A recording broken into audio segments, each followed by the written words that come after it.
Hello, magandang gabi po sa ating lahat. Magandang gabi po sa ating lahat. Ngayon po ay nandito na naman po akong muli at ngayon po ay isa na naman pang pamamaraan ang ating ituturo sa inyo upang siya ay mag-iiyak na parang sanggol na bumalik at humingi ng kapatawaran sa iyo. Kung ang inyong mga minamahal ay lubusan kayong sinaktan at mahal na mahal mo pa rin siya at gusto mo siyang bumalik or kayo ay nagkahiwalay nang walang reason, kung wala kang pagiging kakasala sa kanya, as long na siya ay wala pang asawa, as long na siya ay wala pang kinakasama, ay pwede natin itong gawin sa kanya. Ngunit magpaalala lang po tayo guys, bago po ninyo ito gawin ay tiyakin po ninyo na lubos ang inyong paniniwala, yung wala kayong kaduda-duda sa inyong ginagawa, at syempre samahan natin ng dasal. Ngayon kung talagang pakiwari ninyo ay kulang kayo sa tiwala, wag nyo na po munang gawin. Tiyakin po muna ninyo na kayo ay may 100% na paniniwala bago natin gawin ang ating ritual upang hindi tayo na magsayang ng ating panahon at ng oras. So ngayon po may kailangan po tayo dito. Ang ating kailangan ay puting papel. Puting papel, itim na ballpen, puting papel, itim na ballpen, pula o puting kandila. So ayan, pula at puting o pulang kandila, pula o puting kandila po lamang ating kailangan, at kailangan natin ng perdible, karayom or pin, kung ano man pwedeng ipang-ukit, at kailangan natin ng posporo at asin. So ngayon po, kapag handa na ang ating mga kailangan at handang-handa na tayo, ay pwede na nating umpisahan ang ating spell or ang ating ritual. So, ang una po ay kuhanin mo ang papel. Kuhanin mo ang papel at isulat mo ang kanyang kumpletong pangalan, ang kumpletong pangalan ng taong nais mong gawan nito. 7 beses mong isulat. So, halimbawa sa akin, si Robert Dornan. So, kung alam po ninyo ang middle initial, ay ilagay po ninyo. Mas mainam po na alam ninyo ang kanyang middle initial, ay ilagay din po ninyo iyon. So, ayan. 7 beses po 7 beses po ninyong isusulat ang kanyang pangalan at kanyang apelyido. Kung alam po ang kanyang middle initial, ay isulat din po ninyo iyon.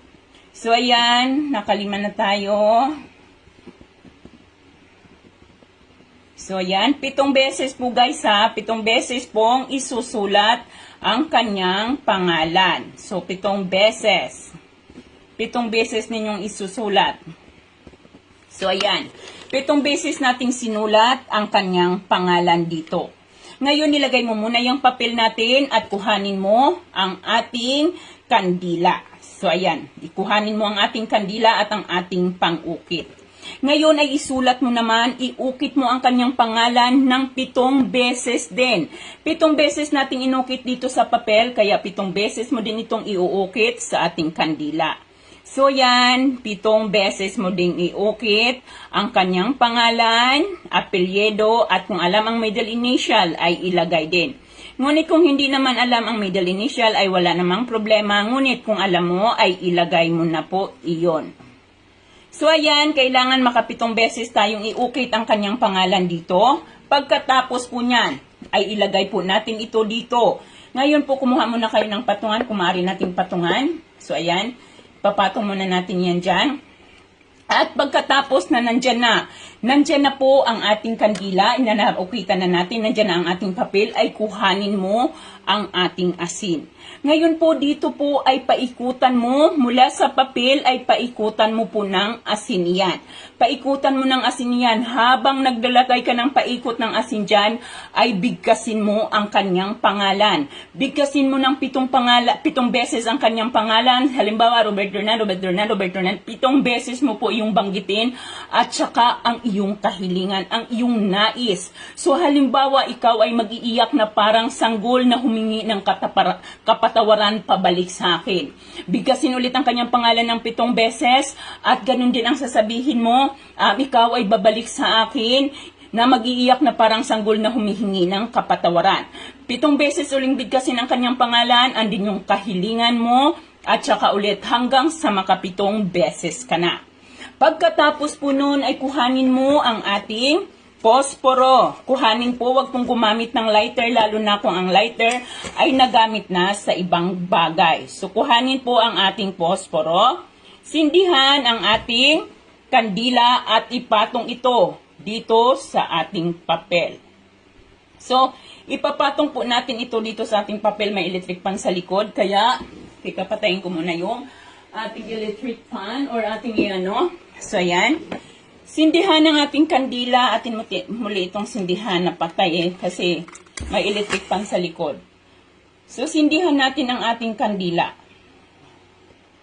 Ayan, sindihan at ipatong natin dito ito sa ating papel. So, ipatong po natin yan sa ating papel. Pwede po kayong gumamit ng tea candle para po kayo ay hindi mahirapan. Medyo mahirap po kasi siyang ipatong sa ating papel. Kaya, pwede tayong gumamit dito ng tea na candle. Mas madali po siyang ilagay. So, ayan, ganyan, ilalagay mo lang iyan dyan. Ilalagay mo lang iyan dyan. Habang nakalagay yan dyan, ay i-visualize mo ang kanyang mukha. Isipin mo ang kanyang mukha. Pakaisipin mo ang taong ito na bumabalik sa'yo, na pumupunta sa'yo at humihingi ng kapatawaran na nag-iiyak na parang sanggol. Muli mong bigkasin ang kanyang pangalan ng 7 beses. Andin yung kahilingan mo din ng 7 beses dahil 7 beses po natin itong isinulat sa papel at sa kandila. Pagkatapos po nung mabagkit ng 7 beses ay hayaan mo po ang ating kandila na tuluyang maupos. Ngayon kapag naupos na po, so ang tunaw na kandila ay nasalo ng ating papel, so hayaan mo na po iyan doon. Ang asin po sa paligid ay tanggalin mo ito. So tanggalin mo ang asin sa ating paligid at pwede mo na po iyang i-flush sa toilet. At ang papel naman, kung nasaan ang tulo ng ating kandila ay itago mo ito hanggang sa siya ay magparamdam na sayo or humingi na sayo ng kapatawaran.